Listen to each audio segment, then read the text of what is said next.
সকলোকে সুপ্ৰভাত জনাইছোঁ আৰু আজি এটা বিশেষ দিন ভাদ মাহৰ এটা পবিত্ৰ দিন শ্ৰী শ্ৰী মাধৱদেৱৰ মৃত্যু তিথি গতিকে আজিৰ তিথিতে আমি সপৰিয়ালে ওলাইছোঁ আমাৰ যি ঐতিহাসিক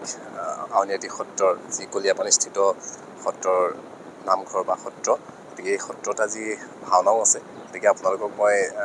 কলীয়াপানী সত্ৰৰ যি পৰিৱেশ আজিৰ এই মাধৱদেৱৰ তিথিৰ দিনা পৰিৱেশ দেখাবলৈ যত্ন কৰিম গতিকে আপোনালোকে ভিডিঅ'টো শেষলৈকে চাই থাকিব বুলি অনুৰোধ জনাইছোঁ আৰু যদিহে আপোনালোকে নতুনকৈ চেনেলটো ভিজিট কৰিছে ডি কে চাব চেনেলটো এবাৰ ছাবস্ক্ৰাইব কৰি ৰাখিব থেংক ইউ বলক তেতিয়াহ'লে আমি যাত্ৰা আৰম্ভ কৰোঁ ওলাইছে নে কি গ'ল মা সত্ৰলৈ আমাৰ ঘৰৰ পৰা বেছি দূৰ নহয় হাৰ্ডলি 10 কিলোমিটাৰ হ'ব গতিকে আমাৰ বেছি 10-15 মিনিট সময় লাগিব 15 মিনিট সময়ৰ ভিতৰতে আমি গন্তব্যস্থান পাই যামগৈ আৰু সেয়া আমি মাজগাঁও ৰাস্তা আমাৰ গাঁৱৰ ৰাস্তাটো অতিক্ৰম কৰিছোঁ আৰু লগত আহিছে মা ল'ৰা ছোৱালী দুটা আৰু আমাৰ শ্ৰীমতী আমাৰ এই সৰু পৰিয়ালটো ইতিমধ্যে আমি কলীয়াপানী সত্ৰৰ এটি ৰোডৰ পৰা সোঁফালে সোমাই প্ৰায় টিয়কৰ পৰা 3 কিলোমিটাৰ গ'লেই পোৱা যাব সোঁফালে সত্ৰৰ দুৱাৰমুখেদি আমি সোমাইছোঁ মেইন গেট যিটো এটি ৰোডৰ কিনাৰত আৰু এই জেগাৰ পৰা ঠিক 1.5 কিলোমিটাৰ সোমাই গ'লে এয়া নামঘৰৰ মূল গেট পদুম ফুলৰ আৰ্হিত এই মূল তোৰণখন পাৰ হৈ পেলাই কিছু দূৰ সত্ৰলৈ বহুত দিন অহা যোৱা নাই প্ৰায় প্ৰথম যেতিয়া সত্ৰ আৰম্ভ হৈ আছিলে এই স্থানবিলাক যেতিয়া গছ গছনি তেনেকৈ হোৱাই নাছিলে তেতিয়া অহা এতিয়া সুন্দৰ লাগিছে পুখুৰীটো বনাই থৈছে এইখিনিতে আমি গাড়ী পাৰ্ক কৰি ল'লোঁ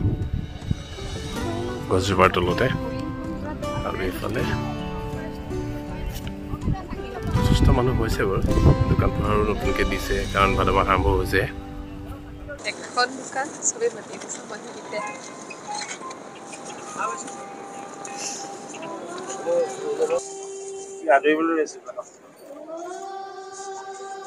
ভাওনা আছে নে ন কেইটাৰ পৰা আৰম্ভ হ'ব ভাওনা বহুত দেৰি আছে আমি 10টা বজাত আৰম্ভ হ'ব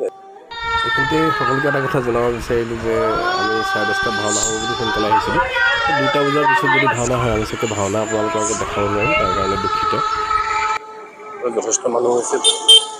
আৰক্ষী মানুহ এজনো ৰাখিছে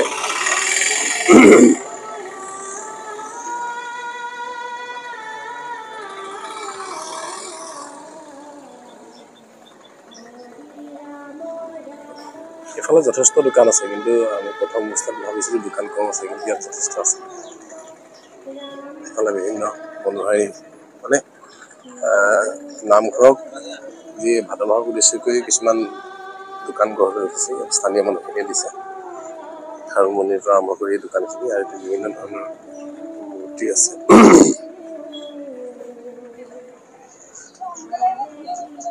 আৰু পূজা ফিল এটা আহিছে আৰু পূজা যে পাবহি হয়নে পূজা ফিলিংছ এটা দি দিছে আৰু হা তাত লাগে কি এফালে কিতাপৰ দোকান আছে যিহেতু ভাওনা আছে এতিয়া ভাওনাৰ পাৰ্টিয়ে এনেকে ধৰণে পুৰা দা চাল লৈ ঘূৰি ফুৰিছে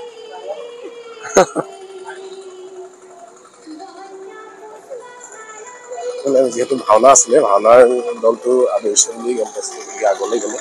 মেইন গেটৰ ওচৰত আদৰি দিছে আৰু এইফালে এইখন সত্ৰৰ নামঘৰ পোৱাৰ আগৰ বাটচৰা এইখন বাটচৰাৰ পিছতে আৰু বাটচৰা পোৱা নাযায় গতিকে এই বাটচৰাত এয়া যি ভাওনাৰ নাট লৈ গৈছে তাকে আদৰিলে আৰু ইয়াতে সুন্দৰকৈ ভৰি থোৱা ব্যৱস্থা আছে গতিকে ভৰি হাত ধুই ল'লোঁ আৰু এই যে পূজাৰী দুজন মানুহ এনেকৈ আছে আপোনালোকে যদি ৰছী চচি বান্ধিব বিচাৰে বান্ধিব পাৰিব আৰু মূল জেগাৰ যোৱাৰ আগতে এনেকৈ ভৰিটো ধুই ল'লোঁ ভৰি ধোৱাৰ পিছতেই এয়া মূল যি নামঘৰ বা মূল সত্ৰৰ ফাললৈ যাওঁতে মূল নামঘৰৰ অংশটো খুব সুন্দৰ এটা শান্তিপূৰ্ণ পৰিৱেশ আৰু এটা ঠাণ্ডা জেগা হয় এইটো আপোনালোকে আহি খুবেই ভাল পাব আৰু এইফালেদি অকণমান গ'লেই নামঘৰ পোৱা যাব এটা ফোৱাৰা আছে সেই ফোৱাৰাটো ইভিনিঙত লাইট চাইট নিশ্চয় কৰে কিন্তু এতিয়া বৰ্তমান এনেই দেখিবলৈ অকল পানীৰ ফোৱাৰা নিচিনা হৈ আছে আৰু সেই লেফ্টত গৈ পেলাই এইফালে আমাৰ সত্ৰাধিকাৰ প্ৰভু শ্ৰী শ্ৰী পীতাম্বৰদেৱ গোস্বামীৰ বহা আছে লগতে অন্য সত্ৰৰ যিখিনি হাতী বুলি কয় যিখিনি সত্ৰৰ বহা সেই হাতীবিলাক আছে চাৰিওফালে চাৰি হাতী বুলি কোৱা হয় সত্ৰৰ মূল নামঘৰ ভাগি আৰু ইয়াতে মই যি কৈছিলোঁ যে এখন ভাওনা আছে আজি আৰু শ্ৰী শ্ৰী মাধৱদেৱৰ দ্বিভাৱ তিথিও দিছে দ্বিতীয় দৰ্পূৰ্ণ ভাওনা প্ৰদৰ্শন আৰু ভাওনা সংযোজক নিৰ্দেশিকা পৰিচালক দাদু শৰ্মা দোহাৰ যথেষ্ট পৰিৱেশৰ শ্যামকৃষ্ণ সংস্কৃতি ডিষ্ট্ৰিক্ট কালুগাঁও শিৱসাগৰ কালুগাঁৱৰ পৰা ভাওনাখন দিয়া হৈছে আৰু আমাৰ স্থানীয় ওচৰৰ এজন যুৱক নুপুৰ ভাণ্ডাৰ তেওঁলোকে গম পাইছে তেওঁ মোক জনাইছিলে যে আজি এখন ভাওনা আছে এইফালে চাগে সত্ৰ এৰিয়া এইবিলাকে খেতি বাতি কৰা জেগা দেখিবলৈ পাইছোঁ পিছত সেইখিনি দেখাবলৈ চেষ্টা কৰোঁ এইফালে এণ্ট্ৰিতে এনেকৈ ধৰণে পোৱা এটা আছে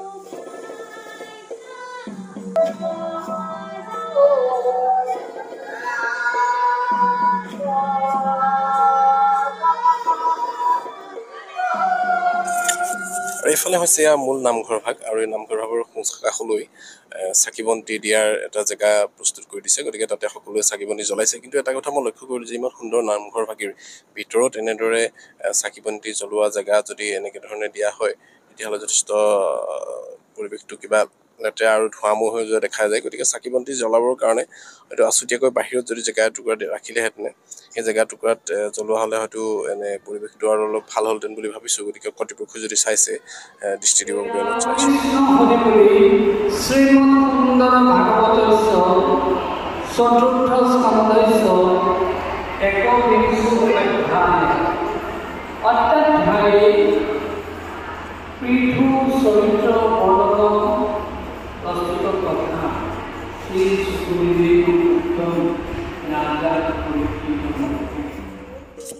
আৰু ইয়াৰ ভাগত পাঠ কৰি থকাজন কোন আছিলে আপোনালোকে নিশ্চয় গম পাইছে তেখেতে সত্ৰাধিকাৰ প্ৰভু শ্ৰী শ্ৰী পীতাম্বৰদেৱ গোস্বামী ডাঙৰীয়া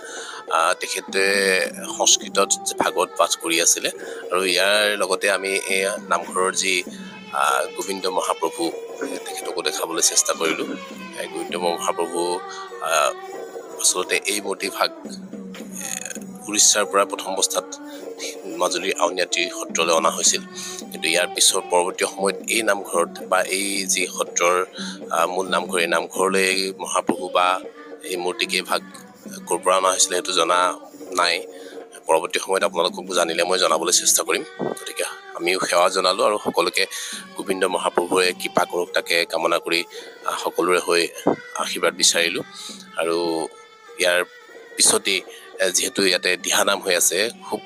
সুন্দৰ দিহানাম পৰিৱেশন কৰি আছে এটা চেমনীয়া দিহানামৰ দলে গতিকে সেই দিহানামৰ সবিশেষ আপোনালোকক মই দেখাবলৈ চেষ্টা কৰিম লগতে দিহানাম পৰিৱেশন কৰা ভাইটি ভণ্টিহঁত লগতে প্ৰশিক্ষকগৰাকীৰ মুখেৰে আমি কিছু কথা জানিবলৈ চেষ্টা কৰিম গতিকে ভিডিঅ'টো আপোনালোকে চাই থাকিব কাষৰে এটা ঘৰত আমি পায়স খালোঁ আৰু এটা সংগ্ৰহালয় আছিলে অনীতি সত্ৰ কিন্তু সংগ্ৰহালয়টো দেখুৱাব নোৱাৰিম আজি কাৰণ তাৰ কাষতেই মেকআপৰ কামখিনি হৈ আছে মই পৰৱৰ্তী সময়ত যেতিয়া আজৰি হ'ব তেতিয়া এটা ভিডিঅ' বনাই আপোনালোকক মই সকলো দেখাবলৈ চেষ্টা কৰিম আৰু এটা কথা আপোনালোকক জনাই থওঁ যে দক্ষিণপাট সত্ৰৰ বৰ ভালৰ দৃশ্যখিনি বা সম্পদখিনিৰ বিষয়ে মই এটা ভিডিঅ' বনাই দেখাইছিলোঁ আৰু সেই ভিডিঅ'টো যথেষ্ট ভাইৰেল হৈছিলে এই ভিডিঅ'টো মই ডেছক্ৰিপশ্যনত দি দিম আপোনালোকে এবাৰ চাব আৰু জানিব পাৰিব দক্ষিণপাট সত্ৰৰ বৰ ভালৰ মূল সম্পদখিনিৰ বিষয়ে আৰু ইয়াৰ পিছতেই আমাৰ যিহেতু দিহানাম হৈ আছে এই দিহানামৰ থলীলৈ মই আপোনালোকক লৈ যাওঁ আৰু ৰন্তু দত্তই সেয়া মেকআপ কৰি আছে কিন্তু ভাওনা দেৰি হ'বৰ কাৰণে আপোনালোকক মই ভাওনা দেখাব নোৱাৰিম এই ৰাস্তাটোৱেদি কিছু আগলৈ আগবাঢ়ি গ'লেই সত্ৰাধিকাৰ প্ৰভুৰ বহা পোৱা যাব আৰু বহাৰ ফ্ৰণ্টতেই আকৌ নামঘৰলৈ মূল নামঘৰলৈ গেট আছে গতিকে সেই গেটেদি মই পৰৱৰ্তী সময়ত আপোনালোকৰ দিহানামৰ দলৰ ওচৰলৈ গৈ আছোঁ আৰু এয়া দেখিছেনে এয়া হ'ল সত্ৰাধিকাৰ প্ৰভু শ্ৰী শ্ৰী পীতাম্বৰদেৱ গোস্বামীদেৱৰ বহা সুন্দৰভাৱে বাউণ্ডেৰী দি এক সুন্দৰ পৰিৱেশত ৰখা হৈছে দেখিছে এয়া হৈছে বহা আৰু এইফালেদি আমি সোঁফালেদি এয়া নামঘৰৰ মণিকূটৰ কাষত পালোঁহি মণিকূটৰ বেৰা দেখিছেনে বিভিন্ন দৃশ্য অংকন কৰা আছে বিভিন্ন ভগৱানৰ লীলাৰ বিষয়ে শ্ৰীকৃষ্ণৰ কালীয় দমন হওক বা কেলিগোপাল হওক বা নৃসিংহ যাত্ৰা ভাওনাৰ দৃশ্যখিনি হওক এনেধৰণৰ দৃশ্যখিনি অংকন কৰা আছে গতিকে আপোনালোকে চাব আহিলে ধুনীয়াকৈ চাব পাৰিব আৰু ইয়াৰ ভিতৰতে যিহেতু নামঘৰৰ ভিতৰতে দিহানাম হৈ আছে আমি দিহানামৰ থলীলৈ যাওঁ বলক চেমনীয়া দিহানাম চাবৰ কাৰণে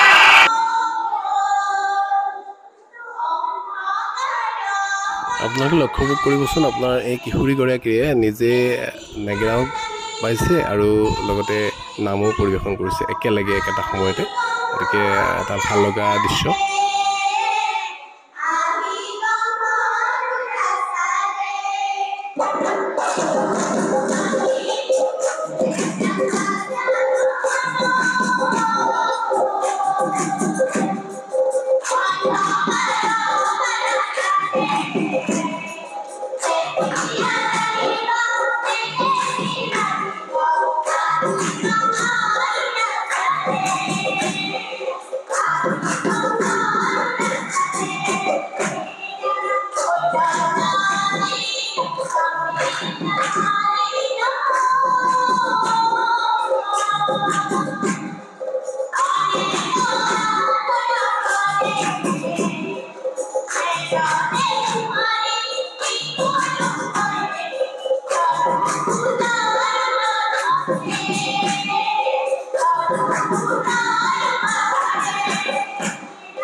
আউনীআটী সত্ৰত আজি মাধৱদেৱৰ তিথি বুলি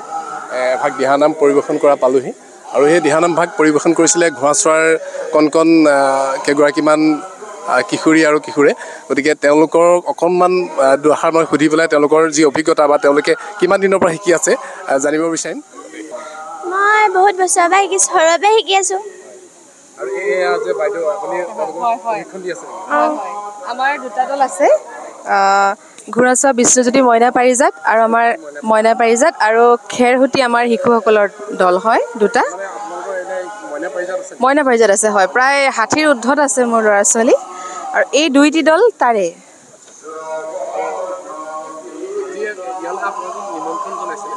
নিমন্ত্ৰণ কৰিছিলে আৰু ইয়াৰ আগতে আছিলে নিমন্ত্ৰণ, আমাৰ অকণমান শেহতীয়া হ'ল।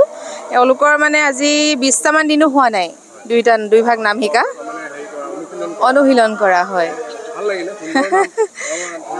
হয় হয়, আমাৰ এওঁ নাগাৰা এওঁ নিজে সংগত কৰিছিলে আৰু খোল বজোৱা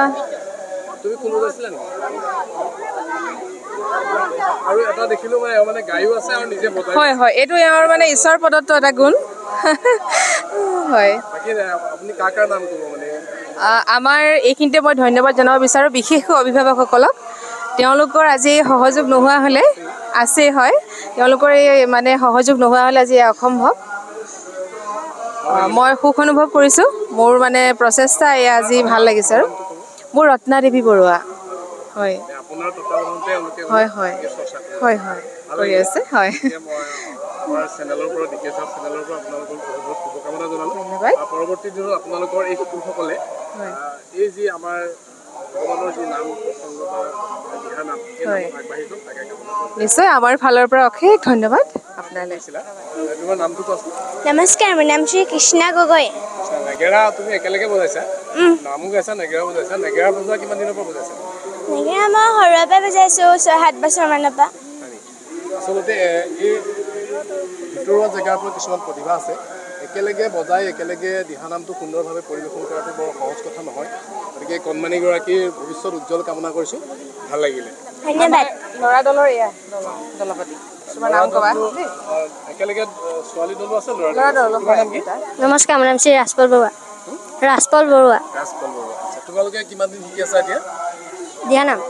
মোৰ এবাৰ প্ৰথম শুভেচ্ছা জনাইছোঁ তোমালোক সকলোকে দেই তাতে যেতিয়া দিহানাম হ'ব পাতিব হয় নিশ্চয় নিশ্চয় বন্ধুসকল সময় যথেষ্ট হোৱাৰ বাবে আমি ভিডিঅ'টো সামৰিলোঁ আৰু লগতে আমি ৰিটাৰ্ণ হ'লোঁ আপোনালোকে ভিডিঅ'টো চাই কেনেকুৱা পালে জনাবলৈ নাপাহৰিব আৰু চেমনীয়াসকলে যি সুন্দৰ নাম প্ৰদৰ্শন কৰি তেওঁলোকৰ প্ৰেৰণাৰ বাবে আপোনালোকে এটা কমেণ্ট কৰিব বুলি মই আশা ৰাখিলোঁ আৰু মহাপুৰুষ দুজনাৰ মৃত্যু তিথিৰ এই পবিত্ৰ ভাদ মাহৰ সকলোৰে মাজত শান্তি সম্প্ৰীতি অটুট থাকক তাকে কামনা কৰিছোঁ পুনৰ লগ পাম ধন্যবাদ জয় গুৰু শ্ৰীমন্ত